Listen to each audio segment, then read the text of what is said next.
Chapter 12 of Wuthering Heights by Emily Bronte. While Miss Linton moped about the park and garden, always silent and almost always in tears, and her brother shut himself up among books that he never opened, wearying, I guessed, with a continual vague expectation that Catherine, repenting her conduct, would come out of her own accord to ask pardon and seek a reconciliation, and she fasted pertinaciously, under the idea, probably, that at every meal Edgar was ready to choke for her absence, and pride alone held him from running to cast himself at her feet. I went about my household duties, convinced that the Grange had but one sensible soul in all its walls, and that lodged in my body. I wasted no condolences on Miss, nor any expostulations on my mistress, nor did I pay much attention to the sighs of my master, who yearned to hear his lady's name, since he might not hear her voice. I determined they should come about as they pleased for me, and though it was a tiresomely slow process, I began to rejoice at length in a faint dawn of its progress, as I thought at first. Mrs. Linton, on the third day, unbarred her door, and having finished the water in her pitcher and decanter, desired a renewed supply, and a basin of gruel, for she believed she was dying. That I set down as a speech meant for Edgar's ears. I believed no such thing, so I kept it to myself, and brought her some tea and dried toast. She ate and drank eagerly, and sank back on her pillow again, clenching her hands and groaning. "Oh, I will die!" she exclaimed, "since no one cares anything about me. I wish I had not taken that." Then a good while after I heard her murmur, "No, I'll not die. He'd be glad. He does not love me at all. He would never miss me." "Did you want anything, ma'am?" I inquired, still preserving my external composure, in spite of her ghastly countenance and strange exaggerated manner. "What is that apathetic being doing?" she demanded, pushing the thick entangled locks from her wasted face. "Has he fallen into a lethargy, or is he dead?" "Neither," replied I. "If you mean Mr. Linton, he's tolerably well, I think, though his studies occupy him rather more than they ought. He is continually among his books, since he has no other society." I should not have spoken so if I had known her true condition, but I could not get rid of the notion that she acted a part of her disorder. "Among his books!" she cried, confounded. "And I dying! I on the brink of the grave! My God! Does he know how I'm altered?" continued she, staring at her reflection in a mirror hanging against the opposite wall. "Is that Catherine Linton? He imagines me in a pet. In play, perhaps. Cannot you inform him that it is frightful earnest? Nelly, if it be not too late, as soon as I learn how he feels, I'll choose between these two, either to starve at once, that would be no punishment unless he had a heart, or to recover and leave the country. Are you speaking the truth about him now? Take care. Is he actually so utterly indifferent for my life?" "Why, ma'am," I answered, "the master has no idea of your being deranged, and of course he does not fear that you will let yourself die of hunger." "You think not? Cannot you tell him I will?" she returned. "Persuade him. Speak of your own mind. Say you are certain I will." "No, you forget, Mrs. Linton," I suggested, "that you have eaten some food with a relish this evening, and tomorrow you will perceive its good effects." "If I were only sure it would kill him," she interrupted, "I'd kill myself directly. These 3 awful nights have never closed my lids, and oh, I've been tormented. I've been haunted, Nelly. But I begin to fancy you don't like me. How strange! I thought, though everybody hated and despised each other, they could not avoid loving me. And they have all turned to enemies in a few hours. They have, I'm positive, the people here. How dreary to meet death, surrounded by their cold faces! Isabella, terrified and repelled, afraid to enter the room, it would be so dreadful to watch Catherine go. And Edgar, standing solemnly by to see it over, then offering prayers of thanks to God for restoring peace to his house, and going back to his books. What in the name of all that feels has he to do with books, when I am dying?" She could not bear the notion which I had put into her head of Mr. Linton's philosophical resignation. Tossing about, she increased her feverish bewilderment to madness, and tore the pillow with her teeth, then raising herself up all burning, desired that I would open the window. We were in the middle of winter, the wind blew strong from the northeast, and I objected. Both the expressions flitting over her face, and the changes of her moods, began to alarm me terribly, and brought to my recollection her former illness, and the doctor's injunction that she should not be crossed. A minute previously she was violent, now supported on one arm, and not noticing my refusal to obey her, she seemed to find childish diversion in pulling the feathers from the rents she had just made, and ranging them on the sheet according to their different species. Her mind had strayed to other associations. "That's a turkey's," she murmured to herself. "and this is a wild duck's, and this is a pigeon's. Ah! They put pigeons' feathers in the pillows. No wonder I couldn't die. Let me take care to throw it on the floor when I lie down. And here is a moorcock's. And this, I should know it among 1,000. It's a lapwing's. Bonny bird, wheeling over our heads in the middle of the moor. It wanted to get to its nest, for the clouds had touched the swells, and it felt rain coming. This feather was picked up from the heath. The bird was not shot. We saw its nest in the winter, full of little skeletons. Heathcliff set a trap over it, and the old ones dared not come. I made him promise he'd never shoot a lapwing after that, and he didn't. Yes, here are more. Did he shoot my lapwings, Nelly? Are they red? Any of them? Let me look. Give over with that baby work, I interrupted, dragging the pillow away, and turning the holes towards the mattress, for she was removing its contents by handfuls. Lie down and shut your eyes. You're wandering. There's a mess. The down is flying about like snow. I went here and there collecting it. I see in you, Nelly, she continued dreamily, an aged woman. You have grey hair and bent shoulders. This bed is the fairy cave under Penistone Crags, and you are gathering elf bolts to hurt our heifers, pretending, while I am near, that they are only locks of wool. That's what you'll come to 50 years hence. I know you are not so now. I'm not wandering. You're mistaken, or else I should believe you really were that withered hag, and I should think I was under Penistone Crags. And I'm conscious it's night, and there are 2 candles on the table, making the black press shine like jet. The black press? Where is that? I asked. You are talking in your sleep. It's against the wall, as it always is, she replied. It does appear odd. I see a face in it. There's no press in the room, and never was, said I, resuming my seat and looping up the curtain that I might watch her. Don't you see that face? She inquired, gazing earnestly at the mirror. And say what I could, I was incapable of making her comprehend it to be her own, so I rose and covered it with a shawl. It's behind there still, she pursued anxiously. And it stirred. Who is it? I hope it will not come out when you are gone. Oh, Nelly, the room is haunted. I'm afraid of being alone. I took her hand in mine and bid her be composed, for a succession of shudders convulsed her frame, and she would keep straining her gaze towards the glass. There's nobody here, I insisted. It was yourself, Miss Linton. You knew it a while since. Myself? She gasped. And the clock is striking 12. It's true, then. That's dreadful. Her fingers clutched the clothes and gathered them over her eyes. I attempted to steal to the door with an intention of calling her husband, but I was summoned back by a piercing shriek. The shawl had dropped from the frame. "Why, what is the matter?" cried I. "Who is coward now? Wake up! That is the glass, the mirror, Mrs. Linton, and you see yourself in it, and there am I, too, by your side."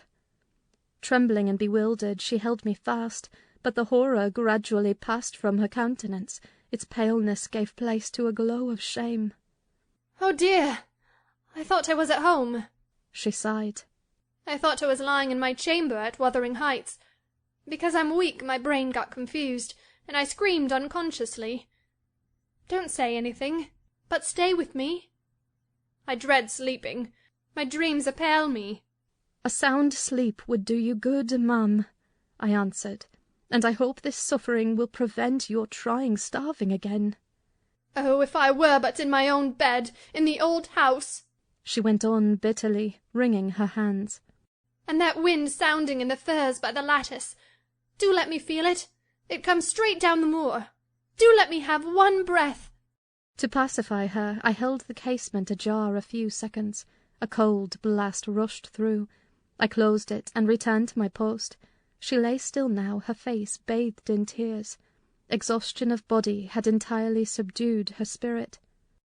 Our fiery Catherine was no better than a wailing child. "How long is it since I shut myself in here?" she asked, suddenly reviving.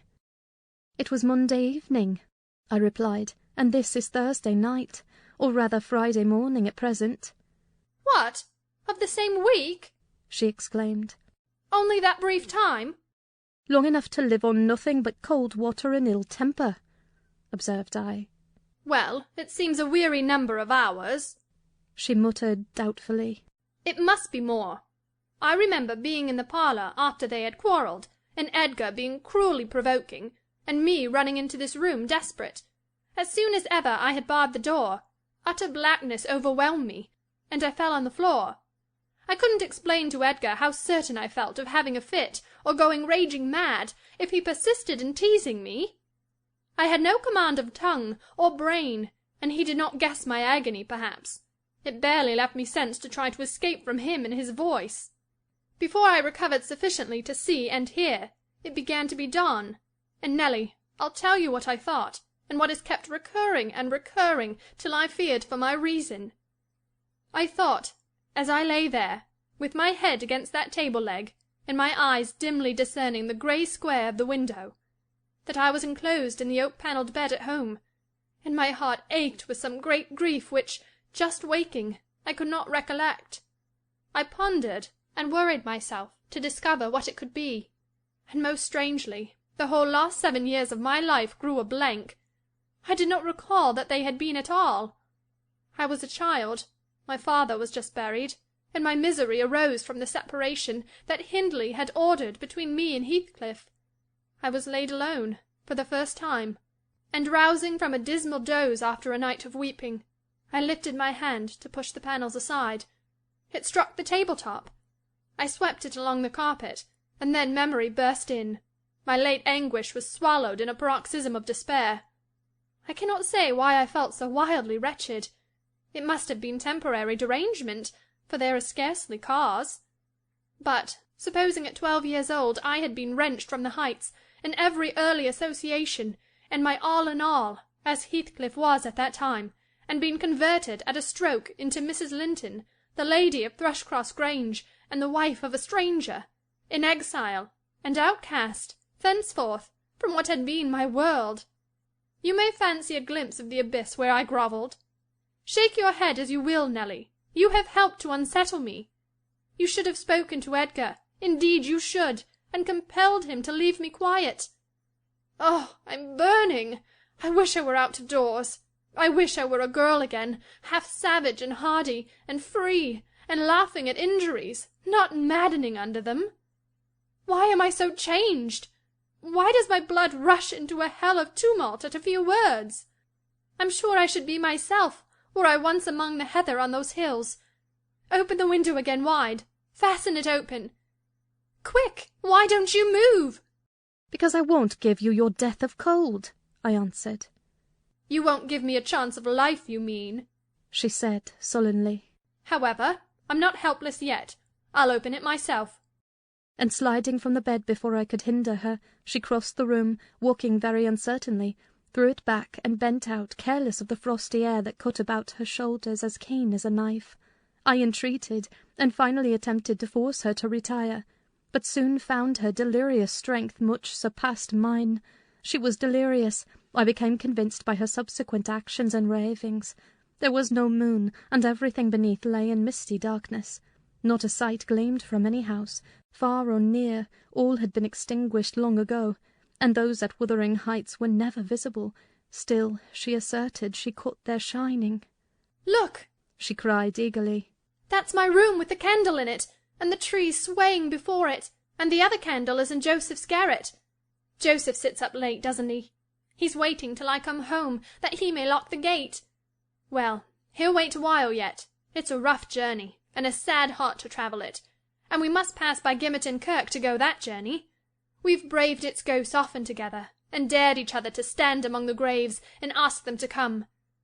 But, Heathcliff, if I dare you now, will you venture? If you do, I'll keep you. I'll not lie there by myself. They may bury me 12 feet deep, and throw the church down over me, but I won't rest till you are with me. I never will. She paused, and resumed with a strange smile. He's considering. He'd rather I'd come to him. Find a way, then, not through that kirkyard. You are slow. Be content. You always followed me. Perceiving it vain to argue against her insanity, I was planning how I could reach something to wrap about her without quitting my hold of herself, for I could not trust her alone by the gaping lattice, when, to my consternation, I heard the rattle of the door-handle, and Mr. Linton entered. He had only then come from the library, and in passing through the lobby had noticed our talking, and been attracted by curiosity, or fear, to examine what it signified at that late hour. "Oh, sir!" I cried, checking the exclamation risen to his lips at the sight which met him, and the bleak atmosphere of the chamber. "My poor mistress is ill, and she quite masters me. I cannot manage her at all. Pray, come and persuade her to go to bed. Forget your anger, for she's hard to guide any way but her own." "Catherine ill?" he said, hastening to us. "Shut the window, Ellen. Catherine, why—" He was silent. The haggardness of Mrs. Linton's appearance smote him speechless, and he could only glance from her to me in horrified astonishment. "She's been fretting here," I continued, "and eating scarcely anything, and never complaining. She would admit none of us till this evening, and so we couldn't inform you of her state, as we were not aware of it ourselves. But it is nothing." I felt I uttered my explanations awkwardly. The master frowned. "It is nothing, is it, Ellen Dean?" he said sternly. "You shall account more clearly for keeping me ignorant of this." And he took his wife in his arms, and looked at her with anguish. At first she gave him no glance of recognition. He was invisible to her abstracted gaze. The delirium was not fixed, however. Having weaned her eyes from contemplating the outer darkness, by degrees she centred her attention on him, and discovered who it was that held her. "Ah, you are come, are you, Edgar Linton?" she said with angry animation. "You are one of those things that are ever found when least wanted, and when you are wanted, never. I suppose we shall have plenty of lamentations now. I see we shall. But they can't keep me from my narrow home out yonder, my resting place, where I'm bound before spring is over. There it is, not among the Lintons, mind, under the chapel roof, but in the open air, with a headstone, and you may please yourself whether you go to them or come to me." "Catherine, what have you done?" commenced the master. "Am I nothing to you any more? Do you love that wretch Heath—" "Hush!" cried Mrs. Linton. "Hush, this moment! You mention that name, and I end the matter instantly by a spring from the window. What you touch at present you may have, but my soul will be on that hilltop before you lay hands on me again. I don't want you, Edgar. I'm past wanting you. Return to your books. I'm glad you possess a consolation, for all you had in me is gone." "Her mind wanders, sir," I interposed. "She has been talking nonsense the whole evening. But let her have her quiet and proper attendance, and she'll rally. Hereafter we must be cautious how we vex her." "I desire no further advice from you," answered Mr. Linton. "You knew your mistress's nature, and you encouraged me to harass her, and not to give me one hint of how she's been these 3 days. It was heartless. Months of sickness could not cause such a change." I began to defend myself, thinking it too bad to be blamed for another's wicked waywardness. "I knew Mrs. Linton's nature to be headstrong and domineering," cried I, "but I didn't know that you wished to foster her fierce temper. I didn't know that, to humour her, I should wink at Mr. Heathcliff. I performed the duty of a faithful servant in telling you, and I have got a faithful servant's wages. Well, it will teach me to be careful next time you may gather intelligence for yourself." "The next time you bring a tale to me you shall quit my service, Ellen Dean," he replied. "You'd rather hear nothing about it, I suppose, then, Mr. Linton," said I. "Heathcliff has your permission to come a-courting to Miss, and to drop in at every opportunity your absence offers, on purpose to poison the mistress against you." Confused as Catherine was, her wits were alert at applying our conversation. "Ah! Nelly has played traitor!" she exclaimed passionately. "Nelly is my hidden enemy. You witch! So you do seek elf bolts to hurt us? Let me go, and I'll make her rue. I'll make her howl a recantation." A maniac's fury kindled under her brows. She struggled desperately to disengage herself from Linton's arms. I felt no inclination to tarry the event, and, resolving to seek medical aid on my own responsibility, I quitted the chamber. In passing the garden to reach the road, at a place where a bridle hook is driven into the wall, I saw something white move irregularly, evidently by another agent than the wind. Notwithstanding my hurry, I stayed to examine it, lest ever after I should have the conviction impressed on my imagination that it was a creature of the other world. My surprise and perplexity were great on discovering by touch more than vision Miss Isabella's Springer, Fanny, suspended by a handkerchief and nearly at its last gasp. I quickly released the animal and lifted it into the garden. I had seen it follow its mistress upstairs when she went to bed, and wondered much how it could have got out there, and what mischievous person had treated it so. While untying the knot around the hook, it seemed to me that I repeatedly caught the beat of horses' feet galloping at some distance, but there were such a number of things to occupy my reflections that I hardly gave the circumstance a thought, though it was a strange sound in that place at 2 o'clock in the morning. Mr. Kenneth was fortunately just issuing from his house to see a patient in the village as I came up the street, and my account of Catherine Linton's malady induced him to accompany me back immediately. He was a plain, rough man, and he made no scruple to speak his doubts of her surviving this second attack, unless she were more submissive to his directions than she had shown herself before. "Meladine," said he, "I can't help fancying there's an extra cause for this. What has there been to do at the Grange? We've odd reports up here. A stout, hearty lass like Catherine does not fall ill for a trifle, and that sort of people should not either. It's hard work bringing them through fevers and such things. How did it begin?" "The master will inform you," I answered. "But you are acquainted with the Earnshaw's violent dispositions, and Mrs. Linton caps them all. I may say this, it commenced in a quarrel. She was struck, during a tempest of passion, with a kind of fit. That's her account at least, for she flew off in the height of it, and locked herself up.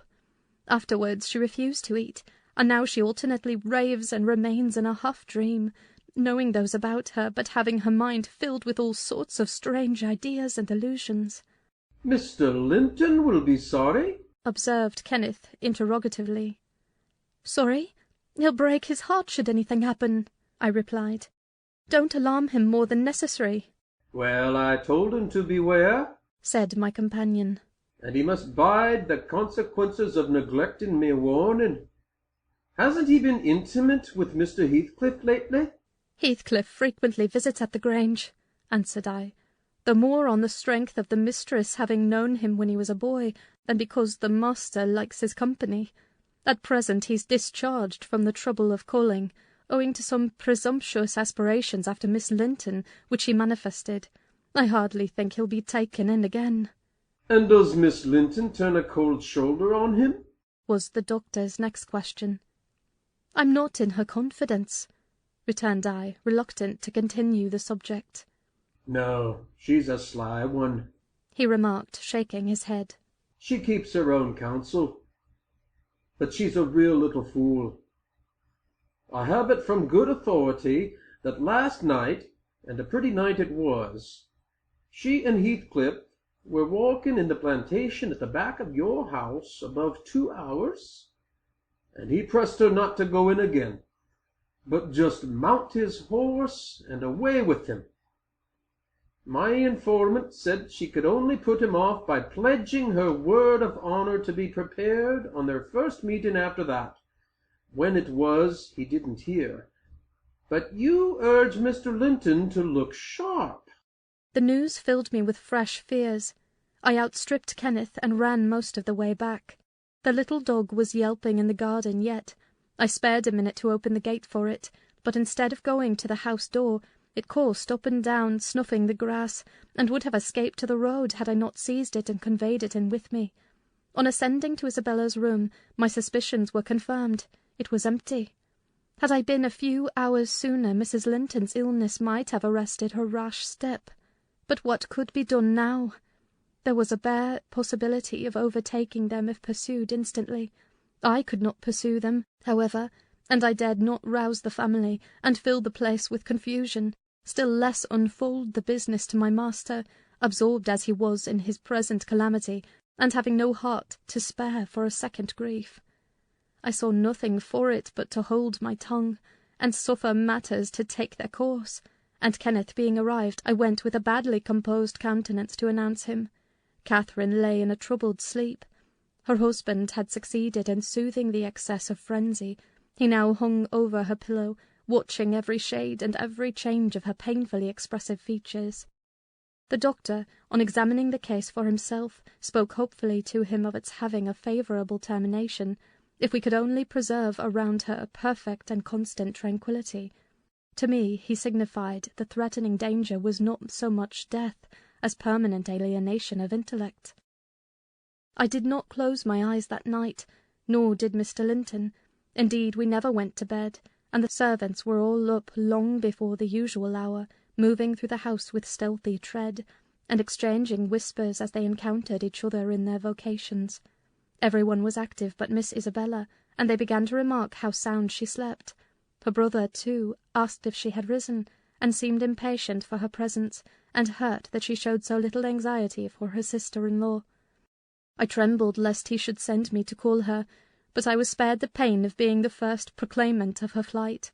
One of the maids, a thoughtless girl, who had been on an early errand to Gimmerton, came panting upstairs, open-mouthed, and dashed into the chamber, crying, "Oh dear, dear, what mun we have next? Master, master, our young lady!"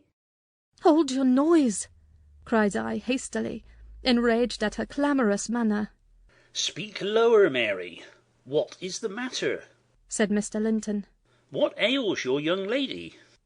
She's gone! She's gone! Young Heathcliff's run off with her!" gasped the girl. "That is not true," exclaimed Linton, rising in agitation. "It cannot be. How has the idea entered your head? Ellen Dean, go and seek her. It is incredible. It cannot be." As he spoke, he took the servant to the door, and then repeated his demand to know her reasons for such an assertion. "Why, I met on the road a lad that fetches milk here," she stammered. "and he asked whether we weren't in trouble at the Grange. I thought he meant for Mrs. sickness, so I answered yes. Then says he, there's somebody gone after him, I guess. I stared. I saw he knew naught about it, and he told how a gentleman and lady had stopped to have a horse's shoe fastened at a blacksmith's shop 2 miles out of Gimmerton, not very long after midnight. And how the blacksmith's lass had got up to spy who they were. She knew them both directly, and she noticed the man, Heathcliff it was, she felt certain. Nobody could mistake him, besides. Put a sovereign in her father's hand for payment. The lady had a cloak about her face, but having desired a sup of water, while she drank it fell back, and she saw her very plain. Heathcliff held both bridles as they rode on, and they set their faces from the village, and went as fast as the rough roads would let them. The lass said nothing to her father, but she told it all over Gimmerton this morning." I ran and peeped, for form's sake, into Isabella's room, confirming, when I returned, the servant's statement. Mr. Linton had resumed his seat by the bed. On my re-entrance he raised his eyes, read the meaning of my blank aspect, and dropped them without giving an order or uttering a word. "Are we to try any measures for overtaking and bringing her back?" I inquired. "How should we do?" "She went of her own accord," answered the master. "She had a right to go if she pleased. Trouble me no more about her. Hereafter she is only my sister in name, not because I disown her, but because she has disowned me. And that was all he said on the subject. He did not make a single inquiry further, or mention her in any way, except directing me to send what property she had in the house to her fresh home, wherever it was, when I knew it. End of chapter 12.